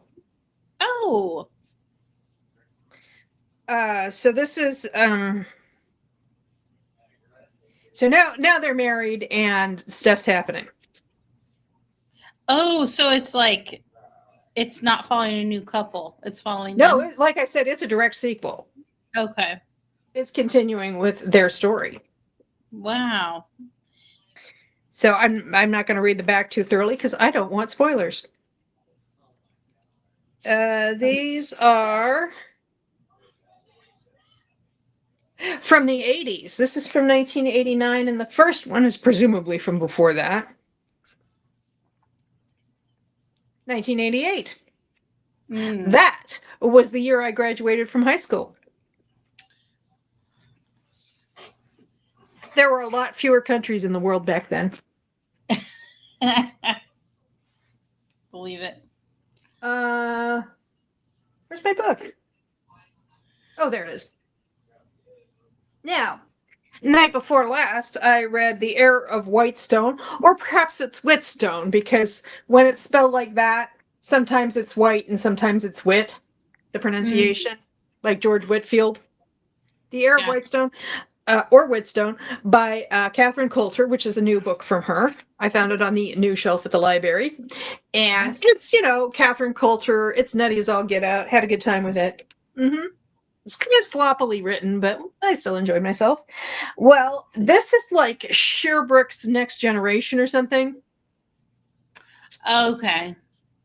Because like Alex, the dude from this, I think it's Richard Sherbrooke, is like his adopted father. So I was looking at the Catherine Coulters and I found a Sherbrooke book that I don't have. I haven't read any of them yet, but the Sherbrooke twins. Oh, I have quite a few I like the Sherbrooke Bride, and there's another Hellion one. Bride was one of them. Yeah, the Hellion Bride. Let's see. I need to get to the Sherbrooke series: the Sherbrooke Bride, the Hellion Bride, the Heiress Bride, Mad Jack, the Courtship, the Scottish Bride, Pendragon, and the Sherbrooke twins. And it is, in fact, a step back. Ooh. Wow. Okay. And on the back, we just have this lovely picture of Catherine Coulter herself. So I assume that they're going to have ladies to court. I would think so. Or is it that kind of book? I mean, with Catherine Coulter, you just don't know. Could be. The big, like, there's all kinds of hidden identities and stuff in this book, and I was just waiting to find out they were cousins. Okay, and then the final step back is by Barbara Dawson Smith. Okay. I don't think I've heard of her. It's from 2005, and it is called The Duchess Diaries. Ooh, that one's pretty. I like the red. Oh, what a lovely step back, too. That's a good one.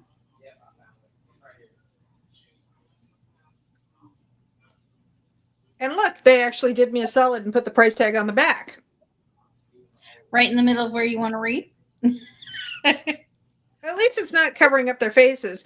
Well, this is certainly old enough that somebody bought it at a Borders. Oh, gosh, that took me back. Now it's a gym. Yeah, there's the Borders over in Farmington. It's a gym now. It's curious how one woman can haunt a man.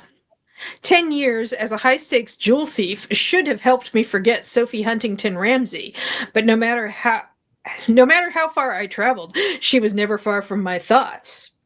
Here are my thoughts. Here is she. Never very far apart.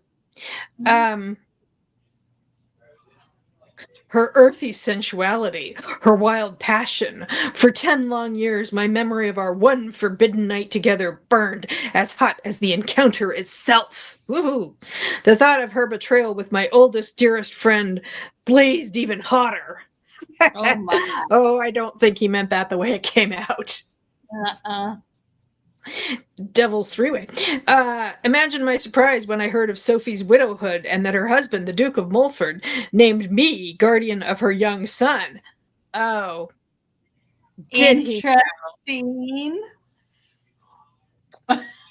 Imagine my shock when I learned that Sophie might have had a hand in her husband's untimely death. It seems that fate has brought Sophie and me together once again. When I return to England to claim my role as guardian, I will also vow to win back Sophie's heart. I will slowly seduce her until she is weak with wanting, and when I've had my fill of her, I will expose her as a murderess. Turns out she's into that, though, so... Okay. It must So I don't know where the earthy diaries sensuality. come into it. I don't know where the diaries parts of it come in. Oh, Kristen's back. I had to go potty. Okay. I'm glad you did. Oh, are those elephants? Kristen's got elephants. How cute. Nice. That looks Maury cozy. says, oh, the iced mochas with whipped cream of my past. My favorite Borders memory. Mine was finding the entire Avengers TV series. Well, it actually wasn't the entire series. It was just the ones with Diana Rigg, but still. This is the British TV show from the 60s, not... Yeah. Oh. I was like, the cartoon? No, that was live action. Oh. Are we ready for some Harlequin historicals? Go for it. Definitely. Well, we have 3 by the same writer, Suzanne Barclay. These are all medieval, I believe. Ooh. And Okay. Taming the Lion. Ooh, look at that. Perfect. Oh, Yeah. you'll never be tamed. Never.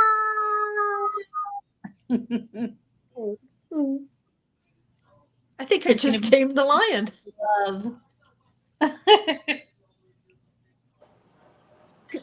Taming the Lion. So it's actually, as covers go, it's like no pipples. There is a dude on the back. Okay. You get a little something. This is from 1999. And Sutherland honor lay in his hands. Ross Sutherland had one last hope to save his estates, and it meant stealing from Lady Caitlin Boyd. Yet he had no choice, for their common enemy was blackmailing him. But when Ross began to desire the winsome maiden, he knew, no matter what the cost, he would never betray her. Caitlin had once paid a high price for trusting a man.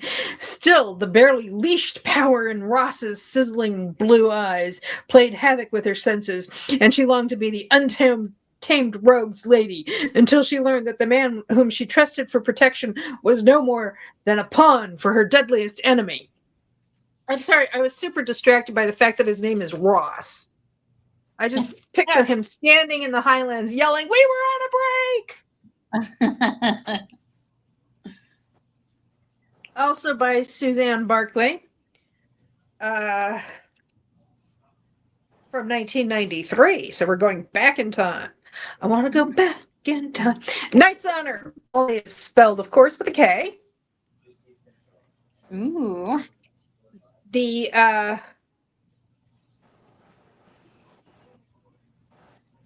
Okay.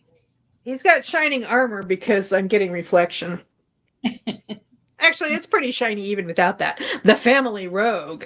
How could Jessalyn Harcourt look upon Alexander Somerville, the rakish son of a house her own had sworn to hate, and see anything more than the face of an enemy? Yet the man possessed a leonine glory that twisted her soul and set her heart on fire.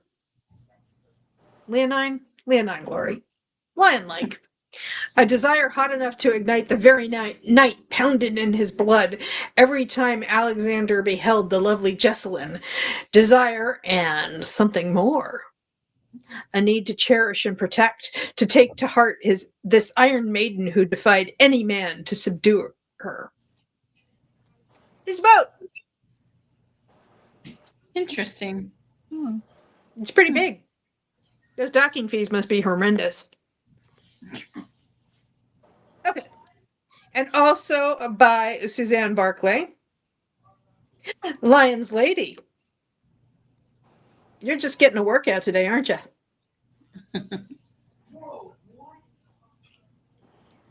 Interesting. And the sticker for this, there was an orange sticker on the front, and it was down here right below her sword.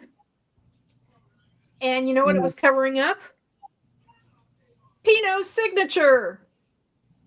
Oh, interesting. It's a Pinot, and I did not know he did Harlequin historicals. But it's a Pinot.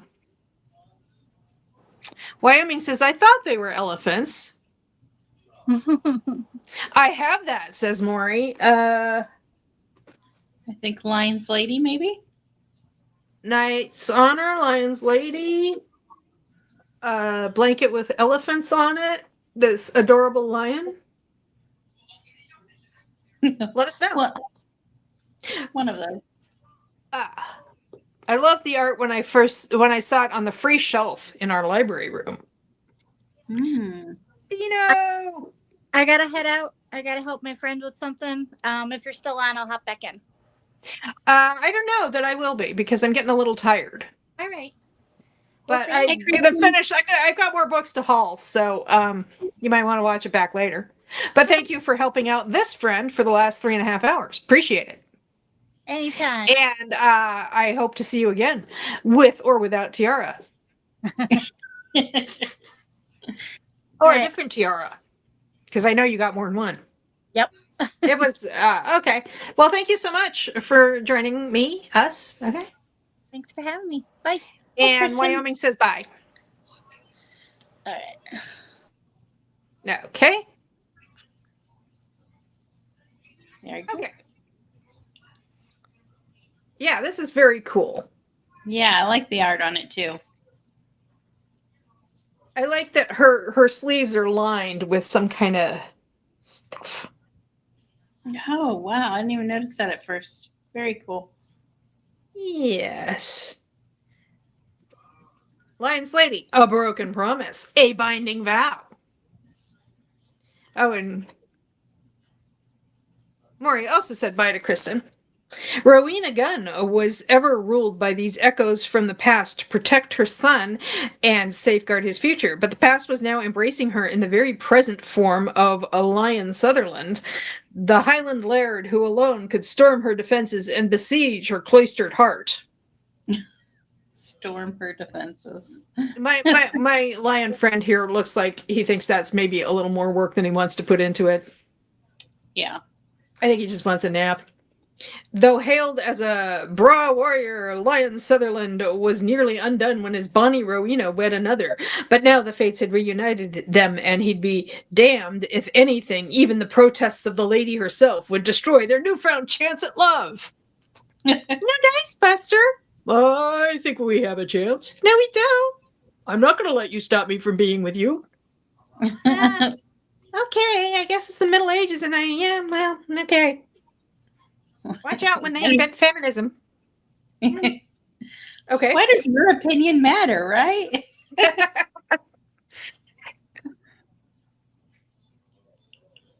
I wouldn't eat the soup if I were you. Okay.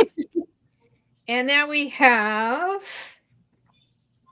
by somebody with the improbable but lovely name of Merlene Lovelace.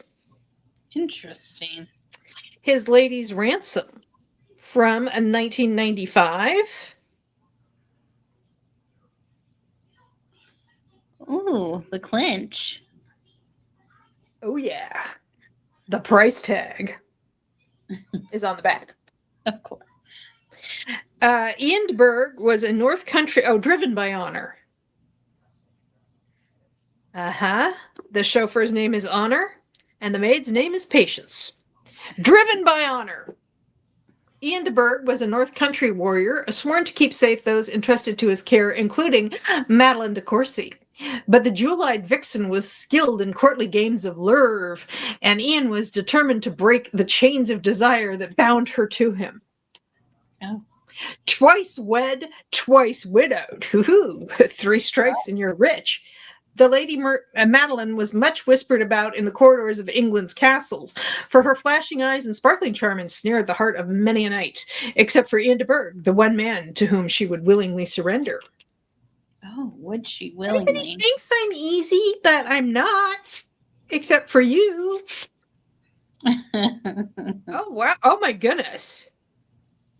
Well, the copyright is by Merlene Lovelace. I still don't know if that's her real name because you can get a copyright under a pen name. But I just happened to see her author bio. Now, this book was published in 1995.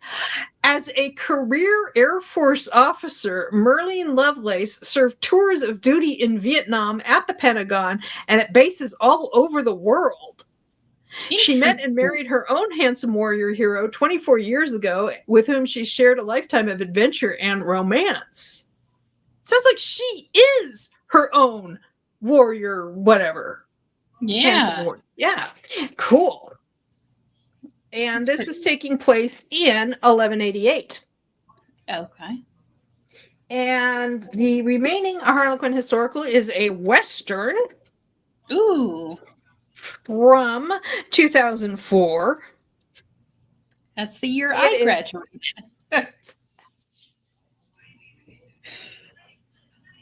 I could have been your high school teacher. And I would have been mean old lady Marionette even then. I like the cover and I like the title especially. It is by Elena Banning. It's called The Wedding Cake War. Oh, that's a pretty cover too. Yes. Look at that. I don't know if that's Wisteria, I guess. Yeah. Or Jacaranda, depending on where they are. Yeah. And this is on the inside. Ooh, how fun. I love it. Now that's black and white. And then on the back cover, we have them. It's the same picture, but in color. But this has more background and more detail. And a barcode. Whereas this just has the price tag. Well, it has barcode down here, but okay. So I just like The Wedding Cake War. I was like, yeah, I want to read this book. I don't care what it is. Extra, extra, mail order brides compete to see who can deliver. That should be the headline in the Gazette. Lolly Mayfield That should be the headline in the Gazette. Lolly Mayfield swore. Here she'd gotten up the gumption to answer an ad only to find herself competing for bride status against 2 other women, with Kellen McCready as the extremely eligible and very masculine prize. If it weren't for charity, Kellen McCready would have never agreed to be the grand prize in a public matchmaking contest. But then he'd never have met Lolly Mayfield, sassy, direct, outrageous, and the one woman in the competition, or out of it, able to make his slumbering heart wake up and sing. Oh. There, I took the price tag off. But I think you can see them better in the black and white image. Yeah, that one's a good one. It'd be cool if it was Cake more. War. That is just such a nice. I like that. Yeah, Oregon. It's Oregon, 1879. Oh, fun. Maury says, "Oh, that sounds like it could be a riot." Yes, definitely. Well, I think in the store I saw that it was called. I saw the title. I saw the cover and I saw the title of the Wedding Cake War, and I was like, "Oh, that sounds interesting." And then I saw that it was like mail order brides, and I was like, "I don't really need to read anything beyond that." Right? It's. I mean, they're only $1 a piece. It's following me home. So those were the mass markets. And in Oregon, says Maury. Fun. I'm just going to speed run the trade paperbacks. These are also from the Book Barn downtown. The Last Piece of My Heart by Paige Toon. Pretty green cover. Ooh, I love green, so. The Fortune Hunter by Jasmine Haynes. Oh, wow. This was in the naughty book section. Okay. As was this Valentine's Billionaire Auction by Weston Parker. And this is like the dude is a billionaire and he goes up for a charity auction or something. I am going to read this part of it. I can't think of anything worse than spending an evening with a middle-aged, diamond-studded woman with overlined lips and a one-way crush on yours truly. I'm middle-aged. Give me 3 seconds and access to my makeup and I can be overlined lips. But I agreed to be auctioned off at a Valentine's Day charity event. The women are acting like hens at a strip club, except for the girl who wins. Oh, she's not like other girls. She's a meek nobody in uniform working the event, not a glamorous socialite, but she's my get out of jail free card and I'm cashing in. Interesting. So, yes. And it says on the back that he realizes that she's a fraud and she can't actually pay for this, but he doesn't mind because he's just like, just get me out of here. So he's just like, well, he's a millionaire. He's got money to help her. Yeah. He's just like, I don't care. That's fine. You got me out of there. That's all I needed from you. Except, lucky for her, she has a chance to redeem herself. I need a fake fiancé. I scratched her back. Now she can scratch mine. So it's a fake relationship that starts with an auction. As they do. Maury says, middle-aged women are awesome. I know, I am one. I'm a middle-aged lady in a tiara.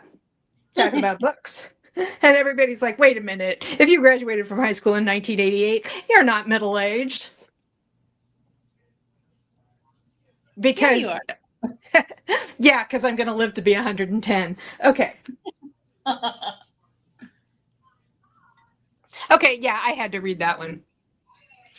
I mean, let me know if you want me to read any of these. Oh, I got this because I like this book and I had a chance to own it for cheap. But I've read it. I've actually checked this out from the library twice already to read it. So it's like, yeah, I could use my own copy. Still Beating by Jennifer Hartman. Oh, it's a good one. I read that one. And something...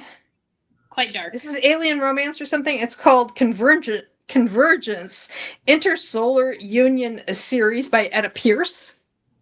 Oh, interesting. And she is a profiler with the LAPD.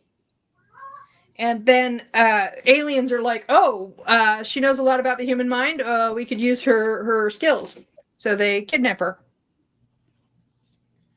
Interesting. So is it anyway? Is it an alien romance then? Like, as in, like, she doesn't go back to Earth? she falls in I'm love not with sure. I don't know. Oh no, actually humans know about the aliens. They're a newly protected species in the Intersolar Union. So, Okay. so I guess he hires her or something. But apparently, to get her to wherever it is they're going, he needs to pretend that he's like eats human flesh or something. I don't know. Okay. I mean, I I think don't he know needs that to I would pretend go. like she's not my fake date for dinner. She is my dinner. Okay. Right? And then this is from Red Dress Inc., which was kind of like Harlequin did this as like a chick-lit imprint. Didn't last very long. This is called Name and Address Withheld by Jane Sigaloff. And the tagline is When the Other Woman Is You. What? So she is she's an advice columnist, like a hip young Okay. advice columnist in London.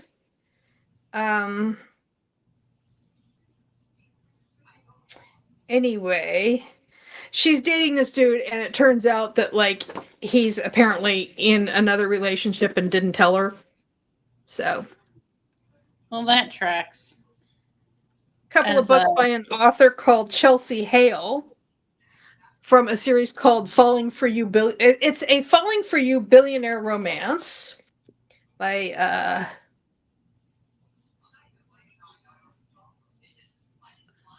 Okay. we have an entire face. This one is called Secrets, Fireworks, and Her Billionaire Boyfriend. Woohoo! I'll just read a workaholic forced to take a vacation, a billionaire with a PR nightmare, and the summer party that could change everything. So I am guessing fake PR type relationship. Yeah. And this one is called Her British Billionaire Best Friend. I do love friends to lovers. That cover. He's very British. Look at him. He is Look at him. very British. He's very British. It's a spitting image of Princess Diana. London is the perfect place to fall in love, unless you're with the man you've kept in the friend zone your entire life. Handsome and charming? Check. Best friend? Check. Great kisser? Double check. Friend zone? Check or uncheck. Gonna uncheck that, apparently. Okay, and then we have a giant bind up of something or other. It's a romance collection, also by Chelsea Hale. Sundays for Breakfast. Oh. I think these might be on Kindle Unlimited. So, dish up your favorite dessert and join 4 roommates on their adventures through love, as always discussed over Sundays for Breakfast. This is Sundays with an E, like the ice cream dish. Okay. Mr. Right, spelled W-R-I-T-E. A jilted matchmaker who refuses to fall in love and the best-selling author who wants to rewrite their future together. Camera Wars. She's the videographer trying to do her job. He's the handsome photographer constantly in her way. She's captured his heart and she's off limits. The Companion. A billionaire trying to prove himself, the traveling companion he doesn't trust, and one meddling grandma who just might make these opposites attract. Legally Yours. She's falling for him, but can things work out between them when she finds out he's the competition? 2 lawyers might find that love is the supreme law. I thought that was the Constitution. Anyway, so that's a giant floppy bind up. It's over 800 pages long because it's 4 books. And 2 more. Left Drowning by Jessica Park. Oh, okay. And this is What Does It Take to Rise from Life's Depths? Swim Against the Current and Breathe. So, she's in college. Her parents just died, and she's just like trying to get her degree. And then she meets a dude whose past may be even more complicated than her own. Okay. And finally, Sapphire Sunset by Christopher Rice, writing as C. Travis Rice. Christopher Rice is an LGBT, is a gay writer, and he is the son of Anne Rice. Okay. The Interview with the Vampire Lady, who is no longer among us. And he wrote this under a pseudonym. And I have read, does it have...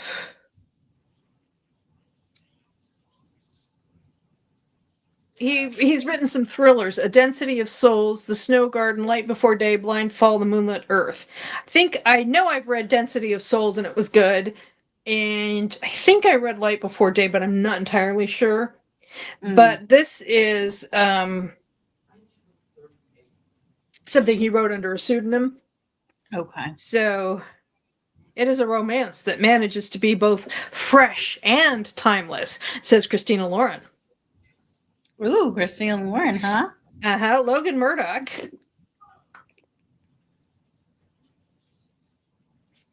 is a fighter, a survivor, and a provider. He's retired from the Marine Corps. He works security at a luxury... Huh? I feel like that little tagline should be a Beyonce song. Says, I'm a fighter, I'm a survivor, or something. I am a fighter, I'm a survivor, and a provider, not gonna give up. See?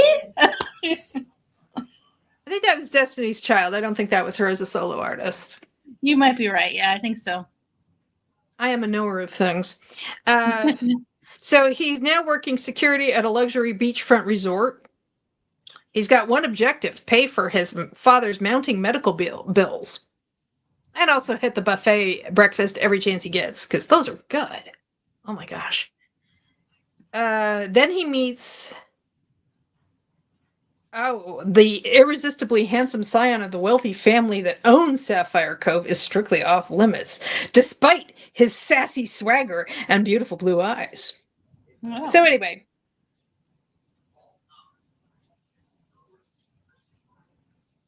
So yeah, stuff happens.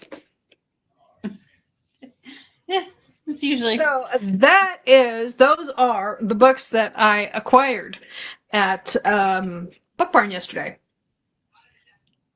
I think they'll keep me busy for a while. Definitely, yeah. You had some good ones in there. Some interesting ones. Yes. Definitely. You can see why they followed me home. Yeah. They tend to do that. I wish we had a Book Barn. We do not have one. It is so fun. It is so fun. If you ever come to Connecticut, I will make sure that you get there. Thank you. There's nothing quite like driving 1,000 miles or flying 1,000 miles to save a few bucks on books. Exactly. Fantastic haul, says Wyoming. Thank you. Thank you. I'm excited.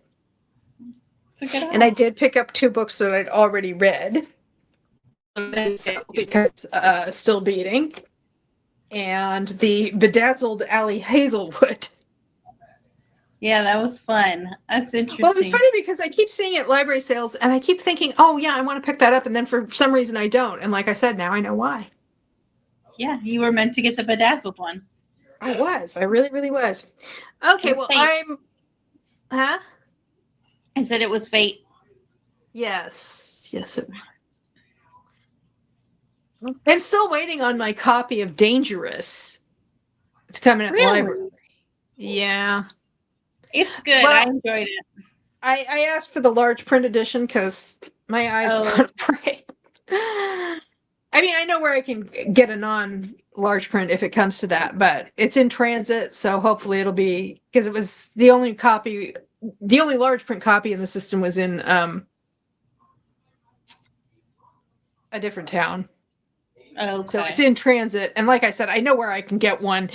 I did look for it yesterday while I was at the bookstore just in case, but they didn't have it. But I know where I can get one from the library if the other one doesn't come in time.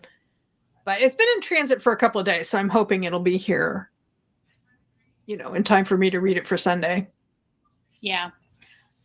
I feel like that's going to be a good little conversation. That's a good one.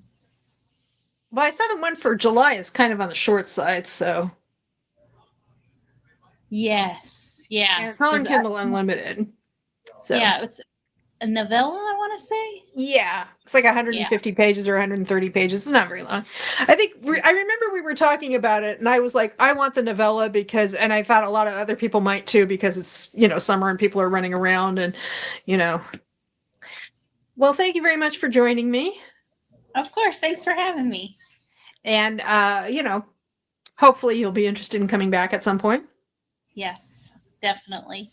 Well, as long as I have time off, I'll come. Well, I appreciate you spending some of your time off with me, and I appreciate everybody in the audience, whether it's now or later, spending time with me as well. And I will be back next week for another midweek motivation. And hopefully maybe this time I will be back to like the category romance SmackDown. Oh, fun. We shall see. Oh, do you have anything coming up? What do I have coming up? I just have tea and biscuits on Sunday at 4 p.m. for Dangerous. And then we also have on Saturday, we have the Palace of the Rogues, the 5th one that we're doing at 7 p.m. Okay. Yeah. Eastern Wyoming Daylight says this was so fun, ladies. Thank you, Wyoming. And Maury said, good to see you all. Thanks for sprints in chat. Tomorrow is the 25th of the month, so I'm doing Christmas in June. That video probably won't be out until Saturday or Sunday, though, because Friday is going to be Flip Through Friday, which I did a little history lesson. Because last Friday was Juneteenth, so I didn't do anything. I took the day off. Next Friday is July 3rd, which is the federal holiday since the 4th is on a Saturday. So I'm not going to do Flip Through Friday there. So I did a video that was kind of about both, which is going to be up tomorrow. Just split the difference. Okay. So, and so that's what I have. And then, of course, next week, I don't know if I'm going to. Well, next week is July 1st, isn't it? Yeah. Yes. On Wednesday, yeah, I'll probably be doing my June arcs and July plans video at some point. That might even be up Wednesday. I don't know. But tomorrow's going to be a busy day, so I'm just keeping my head down. Well, thank you again for joining me. Thank you for joining me in the audience, either, like I said, live or later. And yeah, see you all in a week, if not sooner. Bye. Bye.